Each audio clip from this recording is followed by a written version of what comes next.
All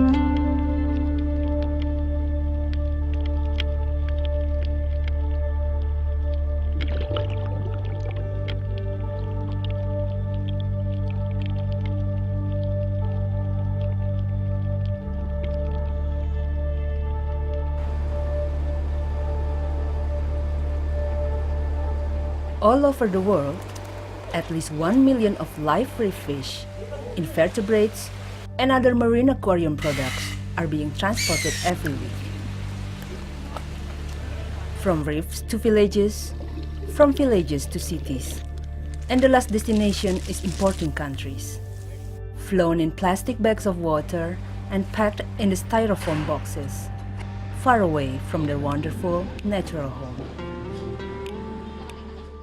With an average date of arrival rate at 5% during transportation period, over than 50,000 fish die for nothing within a week.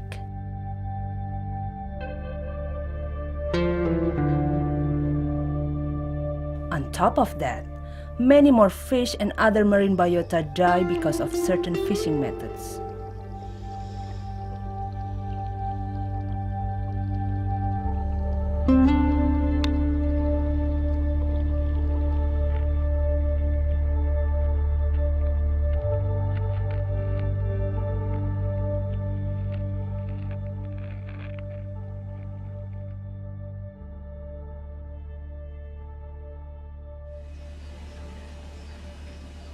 Approximately 2 million people in the world have marine aquarium, with the world trade value of marine biota stands at around $330 million a year.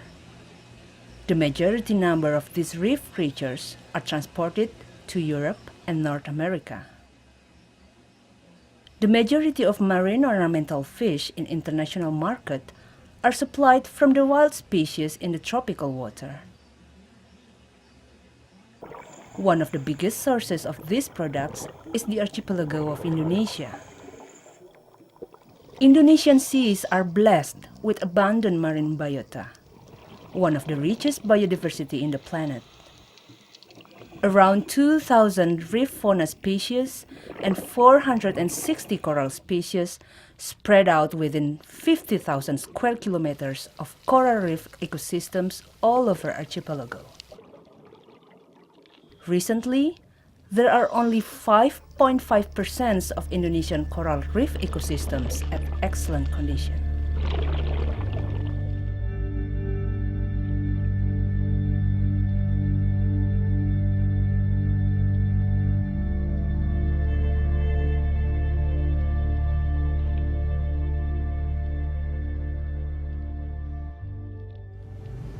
Having seen myself the most easy fish to be collected still by cyanide, so we can estimate that majority of the fish that collected for ornamental trade are still use cyanide for collection.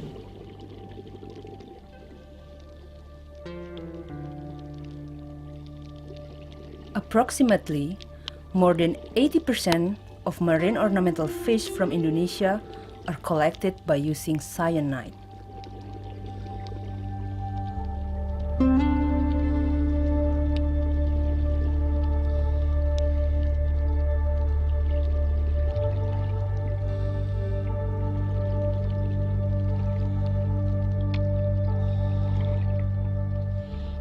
One of the major destructive issues are still the use of cyanide for collecting the fish. Now, for almost 30 years, the collection of marine fish in Indonesia are collected using cyanide.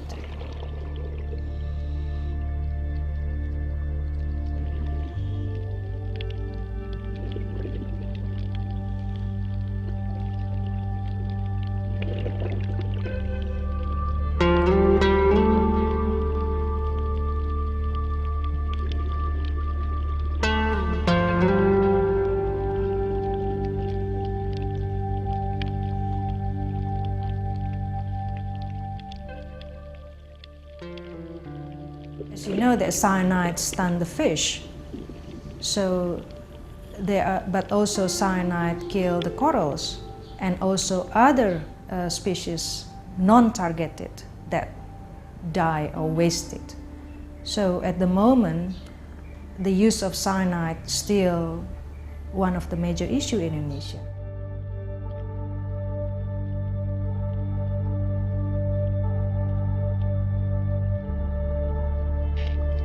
This spectacular paradise turned into colorless, plain picture.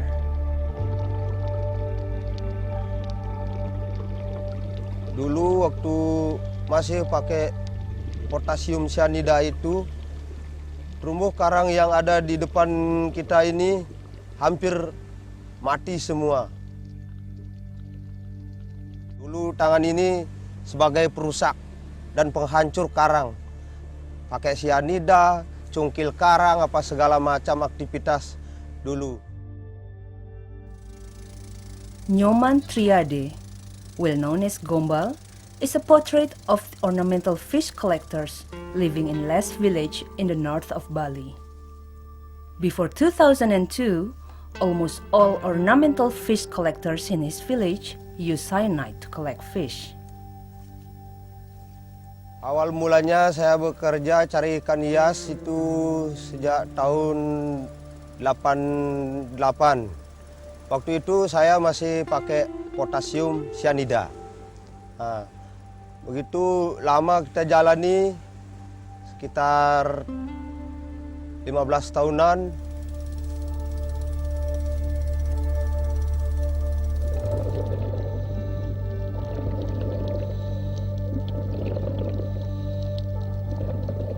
Awal-awal kerja saya di sini ikan masih banyak, seperti nyel Batman, keling asli, keling merah di sini masih boleh dikatakan masih penuh lah.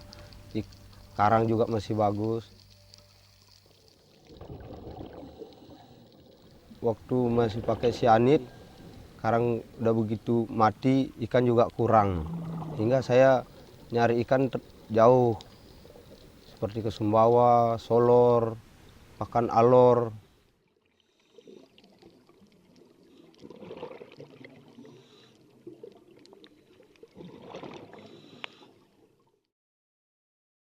"80 kilometers away from Les village to the west, next to West Bali National Park, the practices of using cyanide are still taking place up to now.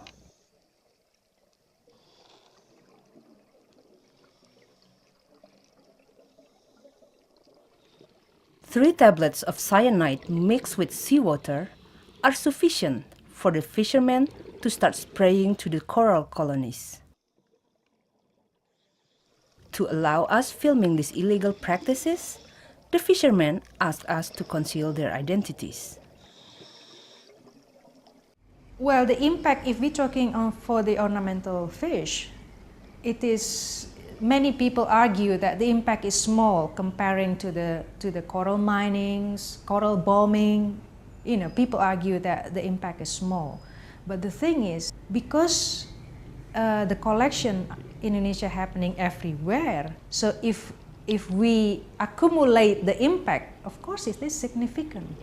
And you know, if we talk about the habitat destruction is the cause of cyanide from the activity of the ornamental trade. But also if we talk about the impact on the waste, like how many fish died, so the impact is significant toward the environment, even though nobody knows yet. There's no researcher tried to do a study on what exactly the impact of this marine ornamental trade on the environment. The impact of this international trade of reef fish is quite different from other more chronic causes of reef degradation. The market always looks for high-end species, so it will lead the people in this industry to go farther to find new unexploited fishing grounds, even within protected areas. The most remote, pristine reefs are at huge risk. In the Marine National Park of Karimun, Java, Central Java, Fishermen use cyanide to catch live food reef fish, especially groupers. If the fish hides in cavities under massive coral structure, the fishermen will spray cyanide randomly. The amount of cyanide used depends on the bulk size of the coral colony. The food fish size is bigger than ornamental fish. To stun the fish, it will need more cyanide.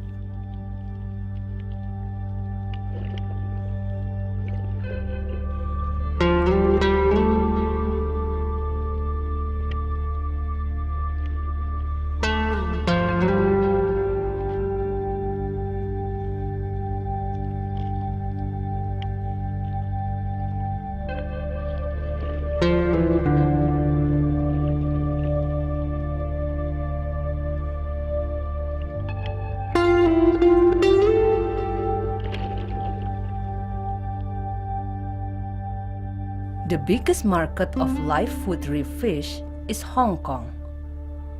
Most of marine products in this restaurant are served fresh. Shells, crabs, moray eels, groupers, and many other reef fish. In Hong Kong alone, the trade of live food reef fish is estimated to have a retail value of about $1 billion a year. Some fish species, selected live ones from a restaurant tank, may be sold for almost $300 per plate. Booming of this global trade is continuing the cycle. Traders keep selling the groupers. Buyers keep enjoying luxury meals. And the Indonesian fishermen keep poisoning their front yard. Who suffered the biggest loss? The answer will hold in the future.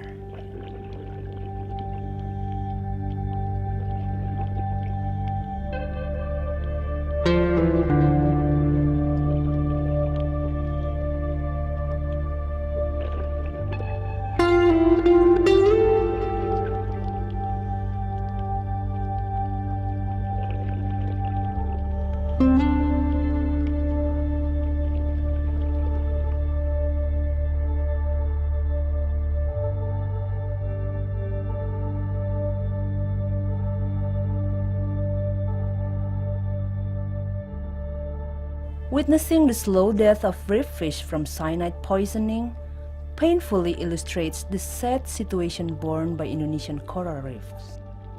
This quick cash industry has to be paid by Indonesian devastated reefs ecosystems. Small fish, the non-targeted fish, are dead for nothing. The biggest impact is the decline of coral reef colony. Coral and its mutual organism, algae zooxanthellae, are tiny animals and plants forming the coral. They will not survive from the poison. Within just a few minutes, the coral will release the mucus that indicates the coral is under threat and stress. In the next few days, these corals will lose colors and most of them are dead. Dead for nothing.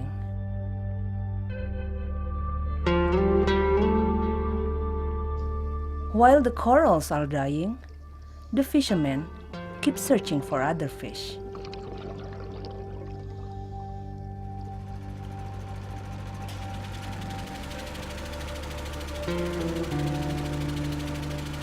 After 1.5 hours of collecting fish, the fisherman comes up to the surface with plastic bag filled with many kind of fish.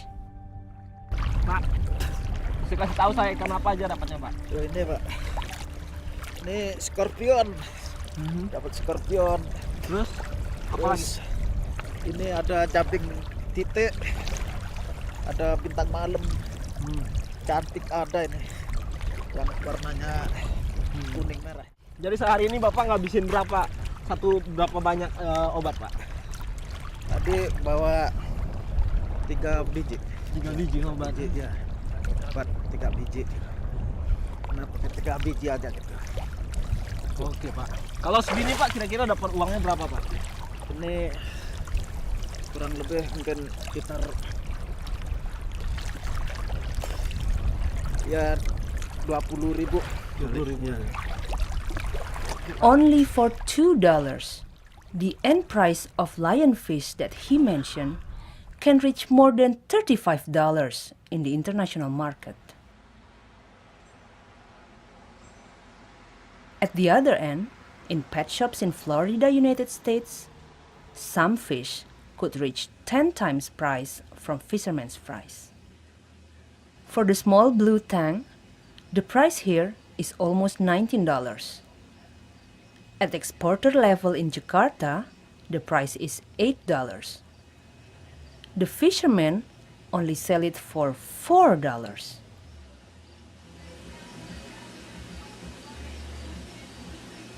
For this fish, blue damsel, the price is $1.99, while fisherman price is less than 14 cents.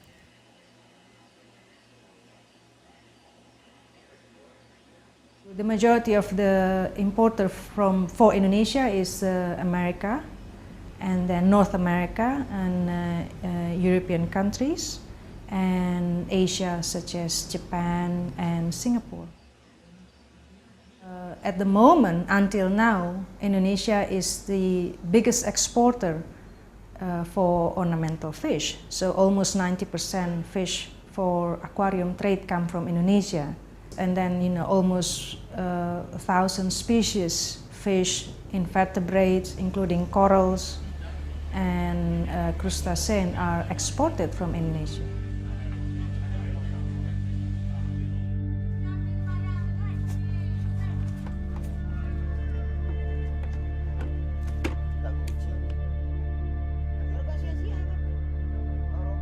Ikan penggantinya biasa macam-macam. Ada yang pakai ini. Kalau nangkal ikan biasanya pakai apa?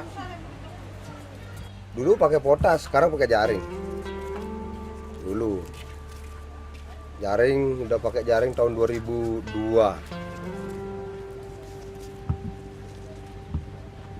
Kalau dari segi hasil enakan mana?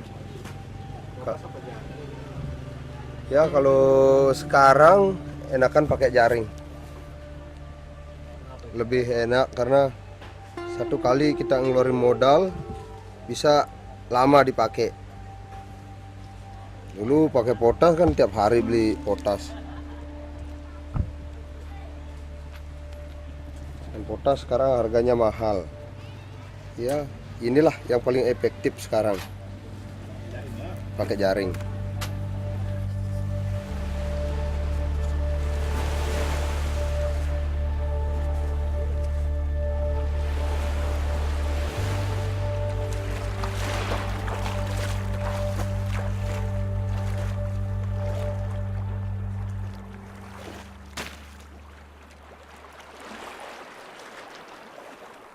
After a few years of using net to collect ornamental fish, the reef ecosystem in front of their village is now well recovered. Gombal and other fishermen do not need to sail farther to get fish. Some bigger boats are still sailing far away to get more diversity of fish. Originally, Indonesian fishermen used net before cyanide was being introduced. Different techniques of using nets to collect ornamental fish are being developed along with the current condition. The most popular net technique in Indonesia to collect ornamental fish is barrier net technique, the one that Gombal is using. This type of technique is easier to apply. Kalau dilihat dari sisi keduanya, kalau kita pakai potas, itu kerugiannya semakin banyak dan dampak lingkungannya semakin rusak. Sedangkan sekarang kita pakai jaring, keuntungannya lebih bagus, ikan lebih bagus, lingkungan bagus, hasil juga lumayan.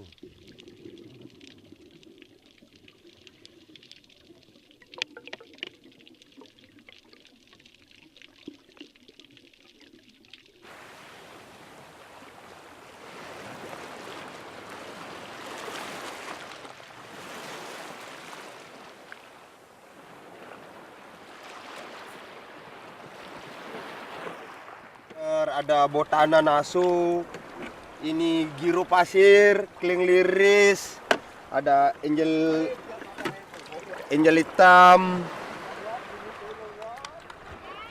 ada miles.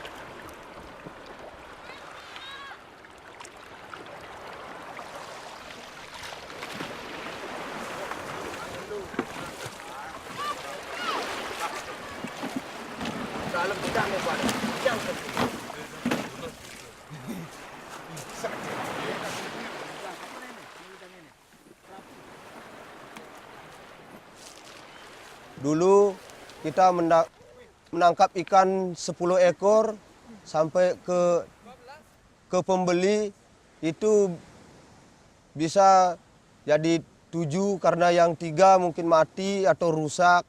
Tapi sekarang setelah kita pakai jaring, kita dapat ikan 10, harganya pun juga lebih, tingkat kematian kurang, ikan rusak juga berkurang. Paling hanya 1, itu mungkin karena berantem di baskom atau di plastik. You want to be in the future that this business are healthy, but it's also responsible. But as a hobbyist, you want to keep your hobby for long term. So I think the only way is you have to become the responsible hobbyist. But in order to do that, I think hobbyists need to be informed as well about the condition, the current condition, the status of this coral reef and the organisms that they keep in their aquarium and their home.